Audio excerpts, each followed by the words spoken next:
What's up YouTube, and welcome back to another episode of Boss Recap, where we rate boss battles in our favorite video games. I'm your host DMLX, and in today's episode we'll be webbing up a new wave of adversaries causing mayhem across New York in Marvel's Spider-Man 2. Developed by Insomniac Games and released on October 20th, 2023 for PlayStation 5, Marvel's Spider-Man 2 is actually the third entry in PlayStation's first-party superhero action-adventure series, acting as a sequel to both Marvel's Spider-Man from 2018 and Marvel's Spider-Man Miles Morales from 2020.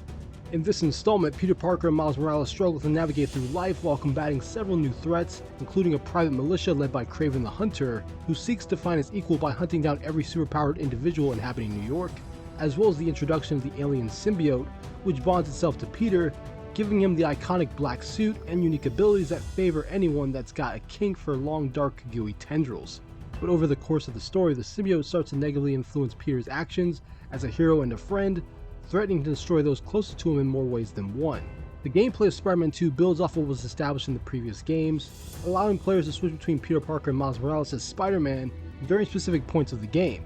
The game greatly expands traversal and combat abilities for both Peter and Miles, including the use of the web wings, new web-based gadgets, and the abundance of suits to obtain, some with multiple color variations, all of which can be unlocked as players progress through the story.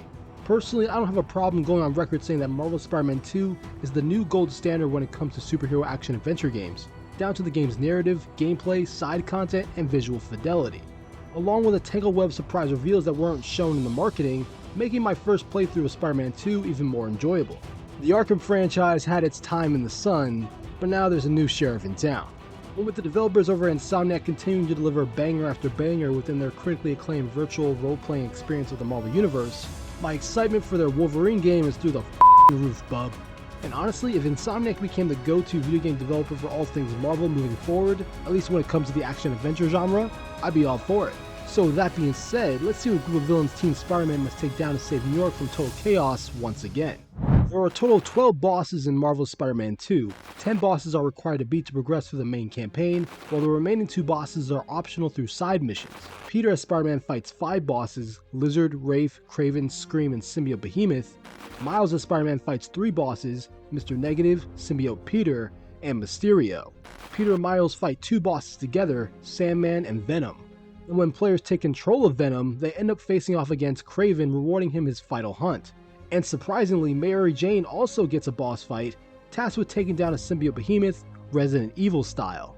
Most of the boss battles in Marvel's Spider-Man 2 are a massive improvement compared to the previous games, both in terms of difficulty and interactivity, thanks to the implementation of the parry system, which will have players needing to be more aware of specific bosses' attacks, and won't be able to simply rely on the dodge button to evade every single damaging blow. And I'm not embarrassed to say that I've died multiple times to different bosses on my first attempts due to not parrying at the right moment. The damage output on these bosses is no joke, even on normal difficulty.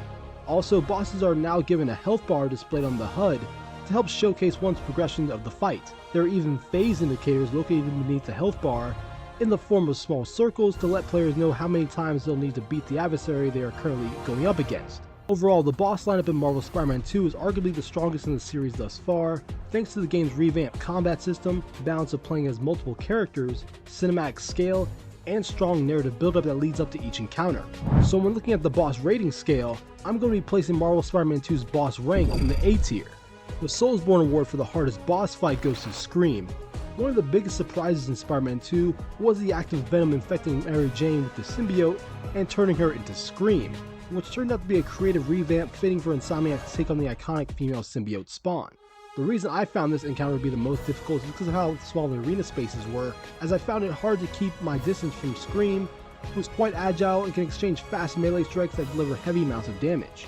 The Bowser Jr. award for the easiest boss fight goes to Kraven going up against Venom. Another major highlight of Spider-Man 2 was being able to take control of Venom himself, and go on a brief but immensely satisfying rampage throughout Oscorp, eventually coming to blows with Kraven and his hunting party, giving the tyrannical hunter the glorious death he's been so desperately searching for, taking place in the heart of Times Square.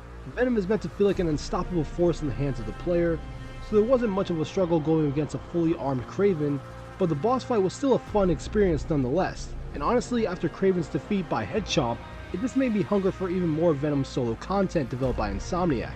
The Great Mighty Pooh award for the worst boss fight goes to Symbiote Behemoth. No, not the one during the last Mary Jane mission. That was surprisingly quite thrilling to go up against.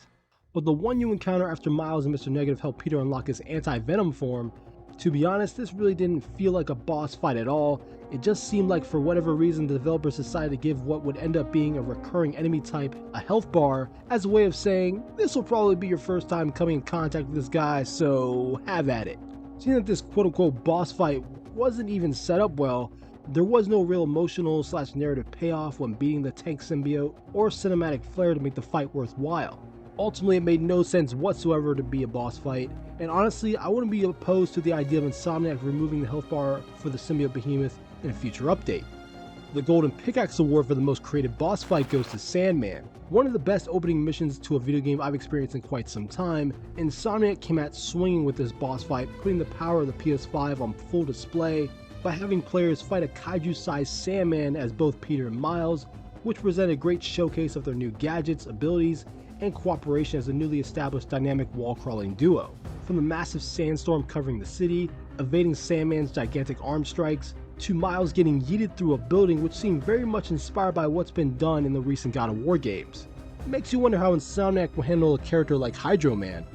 The Ultimate Showdown Award for the best boss fight goes to Peter, aka Symbiote Spider-Man. Sure, the final confrontation with Venom was as grand and bombastic as any final boss fight should be, but having Miles go up against his webhead sensei and find a way to break the bond between Peter and the symbiote will go down as a top-tier Spider-Man moment across all media in my book. And it was a challenging fight, seeing that players would have to focus on evading Peter's aggressive attacks while waiting for the right moment to counterattack by ringing the large bell to weaken the symbiote, which would then give us the classic canon event scene of Peter removing the black alien ooze with all his might. A moment so raw I had to pause the game and take a screenshot of the tearing of the symbiote from Peter's body. And there you have it, that concludes this episode of the Boss Recap. Let me know your thoughts in the comment section down below about the boss lineup of Marvel's Spider-Man 2, and how was your experience with the game overall. If you enjoyed this video, make sure to hit that like button, it really helps me out. Subscribe for more content from me on the Boss Recap and other gaming content in general. I'm DMLX. I'll see you in the future.